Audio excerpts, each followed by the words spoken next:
Joining us right now is Indiana Governor Mike Braun, a former U.S. Senator and businessman now leading the Hoosier State.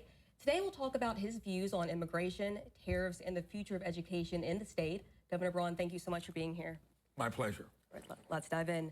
Now, immigration is a big part of the Republican agenda. So what is your message to the local immigrant community here?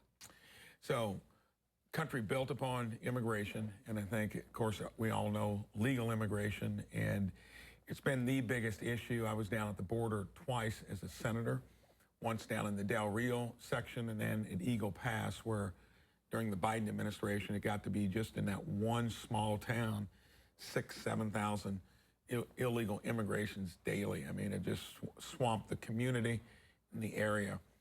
And we can see that it was just something that was done purposeful on the part of the other administration, because the same legislative template was in play under Trump originally, then Biden, and now again. It's just a question of how you want to enforce it with current legislative laws and guidelines. So we need to make sure we secure the border. I think he ran on that as his main campaign issue. And we're seeing now how that can be done. I think it begs the question, what was going on in those 4 years prior? Well, we're dealing with the consequences. When it comes to immigration, we need more legal immigration. We got a process that's been in place for a long time that was just kind of thrown aside. So I think that when we realize that it's a nation built upon immigrants throughout our history, it went so far the other way. The consequences of it have been costly. National security issues are involved. We're right now trying to right size, affect, clean it up, and that's what we're going through. Now, as you know, we have a lot of farms here in the tri-state, especially in southern Indiana, and they all rely on those migrant workers. So should those farmers be concerned? You know, I think the whole point now is to make sure that we are trying to get back anyone that's broken the law when they came into the country after they've been here. And that is anywhere from stuff that's very egregious, or if you came in illegally and then broke the law. I think that's what the Trump administration is focusing on, not folks that have been here, even undocumented, that have not been committing crimes. And of course, you're going to hear and run into where obviously the magnitude of what we're dealing with, there's been maybe some of that. And I think the clear focus, though, is on getting folks back to where they came from that fit that category I described. Now, speaking of Trump, he just announced more tariffs. Yeah. So how concerned are you for local businesses who import steel or other crucial needs from other countries? Things like steel, copper, certain pharmaceuticals, a lot of stuff is related to, we've got to bring that back minimally to some extent to where we're not dependent, especially on a geopolitical competitor that doesn't play by the rules. And I think that idea of reciprocity, I mean, if you're tariffing us, I heard where Japan has a 700% tariff on rice. Well, rice probably isn't going to make or break us whether we can export it to them. But ever since World War II, we rebuilt the world economy, and then we have let other countries, as part of trying to help them out, take advantage of a very generous approach to tariffs and world trade. Everyone wants to do business with us because we're not a trading economy. We're an economy that's based upon business investment and consumption. It's the strongest economy in the world, but sooner or later, after time, when it's been so imbalanced, it's got to change. Not to mention the federal government, where I just served 6 years, has been borrowing and spending to the tune now of over $2 trillion a year. Our trading account is off about $1 trillion. It's got to be balanced, especially in terms of reciprocal tariffs. And already, I think, remember, they need us more than we need them. We've been very gracious, at least get tariffs to where they're equal, so it's an equal relationship back and forth. I think the other countries will come into line. It'll take a while. Some already have, and I think there are many more ready to. Absolutely. Now, you championed a historic 2-year tuition freeze at all 15 public Indiana universities. So beyond affordability, how will this impact the long-term funding models? Well, I think for parents and kids, that's been one of the things we've heard the most about, universally praising it, because for those that choose to go to college, we've got to make sure that we're guiding kids into the right career path, starting all the way in middle school. Half the kids that pursue a college education don't make it to the finish line. Not to mention, between it and healthcare, those are the two most expensive things that go up each year. So here, Purdue, I think, has done it into the 13th year, when the Commission of Higher Education never has done that before. They agreed 100% that it was a good idea. We create value when we ask others to follow suit. It's not like we're trying to recreate the wheel. Purdue's done it for 12, 13 years. That's been universally well received.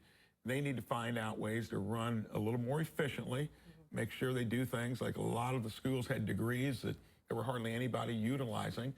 They've kind of rationalized that.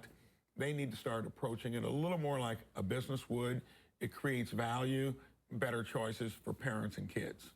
And going along with that, if schools raise the housing or out-of-state fees, doesn't that still hurt students financially? So you got to make sure you don't keep tuition down and something else goes up, fees, room and board.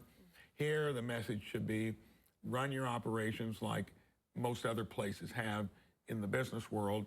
The economy robustly grows 2 to 3%. Their costs have been going up way more than that over a long period of time. I think this is just, again, right-sizing it as well. And again, we want to maintain quality. We want to make sure that they're not spending money where they don't need to. And I think this gets it started in the right direction. Absolutely. Now, you also support school vouchers and dropping degree rules for state jobs. So how will you make sure that public schools stay strong? So I come from a great public school system when it comes to K through 12. Parents, kids, everyone wants a choice. We got a lot of great public school systems as you conventionally view them. Charter schools can be public as well. The key is when it's not working, certain places around the state, you need to have options other than this is all you've got. So when it comes to elementary, secondary, we are now going to be a full choice state in 26. We'll have vouchers to follow around so people can afford it. When it comes to post-secondary, my goal is to make sure we're guiding kids into high demand, high wage jobs, make sure that everyone, when they come through high school, they know something about civics, they know something about personal finances, they get basic skills that are going to behoove them for whatever they decide to do, whether they enlist, enroll in further education. Most will go into employment. And now, a lot of the jobs need a better high school education where you might do an apprenticeship, learn a particular skill, do things going to prepare you for making money right out of high school. Certain jobs will always need a post-secondary education. Get the right balance so parents and kids have good choices, feel good about what they're doing when you're preparing for what lies next in life, that you've been well prepared when you're in the place that you probably got the most time to focus on what lies ahead of you, elementary, secondary school. Now, you have pushed to raise the teacher pay, but recent reports show that there are major cuts to education funding and also programs like the Dolly Parton's Imagination Library. So how do you explain that, especially to upcoming educators? Well, ironically, my wife is tasked with, and she's doing a great job at, and we'll find funding for that. That was never intended necessarily to be done by the state. It's healthier probably if you do that independently. So we'll take care of it on that size of it. And then when you look at what we did, even when there was a forecast based upon things occurring nationally that showed we were going to have a 5% deficit, we'll watch that closely. We've got a healthy state economy. I've been in the world of growing jobs and businesses. I'm going to emphasize smaller businesses and maybe some of our own businesses rather than bringing in new ones and paying a fortune for it. But when it comes to all that you need to do to make sure that education stays well funded, we did just what we've done through thick and thin. Education went up 2%, just like it has for the past some years. We were the first one to raise minimum teacher pay. And my goal is to be putting more money into the classroom, not necessarily the buildings and the administration, because that's where the money needs to be spent, not on fancy, buildings and so forth. And I'm going to get that balance done right too. Switching gears now, which of your policy changes are you most proud of? And then which do you consider most misunderstood by your critics? Well, I think when I came in, the first thing I did was I reorganized a sprawling state government. We got 70 or 80 agencies, over 30,000 employees, and I turned it into a system of cabinet positions run by a secretary, took it into 8 significant policy arenas, and then had 120 people that came into the process to help find the right people to run each silo in the agencies. And anyone you talk to at the state is seeing that it's a very entrepreneurial, kind of different work atmosphere. I'm proud of it. And then the thing I worked hardest on, proudest of, politics or business, which was business 37 years before I got into the political world, was fixing healthcare in my own business back in 2008, where we based it on wellness and prevention, not expensive remediation, educated my own employees to become healthcare consumers. We haven't had a premium increase in 17 years. We have healthier employees. I'm going to try to do that for our state employees and Hoosiers in general. There I'm asking the healthcare industry, help me fix what's even more expensive in many cases, and higher education going up each year. Base it on a model that's going to have healthier folks that need less of expensive remediation. That whole emphasis on healthcare, with an element of it being public health as well, is what I'm proudest of coming into the job and what I'm going to work hard while I'm on it. And looking ahead to 2026, what are your other goals for Indiana? Well, education, 50% of our budget is K through 12. Post-secondary, meaning public universities, including Ivy Tech, another 15%. The other issue we've got is we're the crossroads of America. And we come from southern Indiana, and I always describe our roads sometimes as being scenic. Yeah. We've now got 69 that connects us to the center of the state. I'm going to work real hard on how we keep us in that position long term. That's why I went to the state legislature in the first place 10 years ago as a state rep.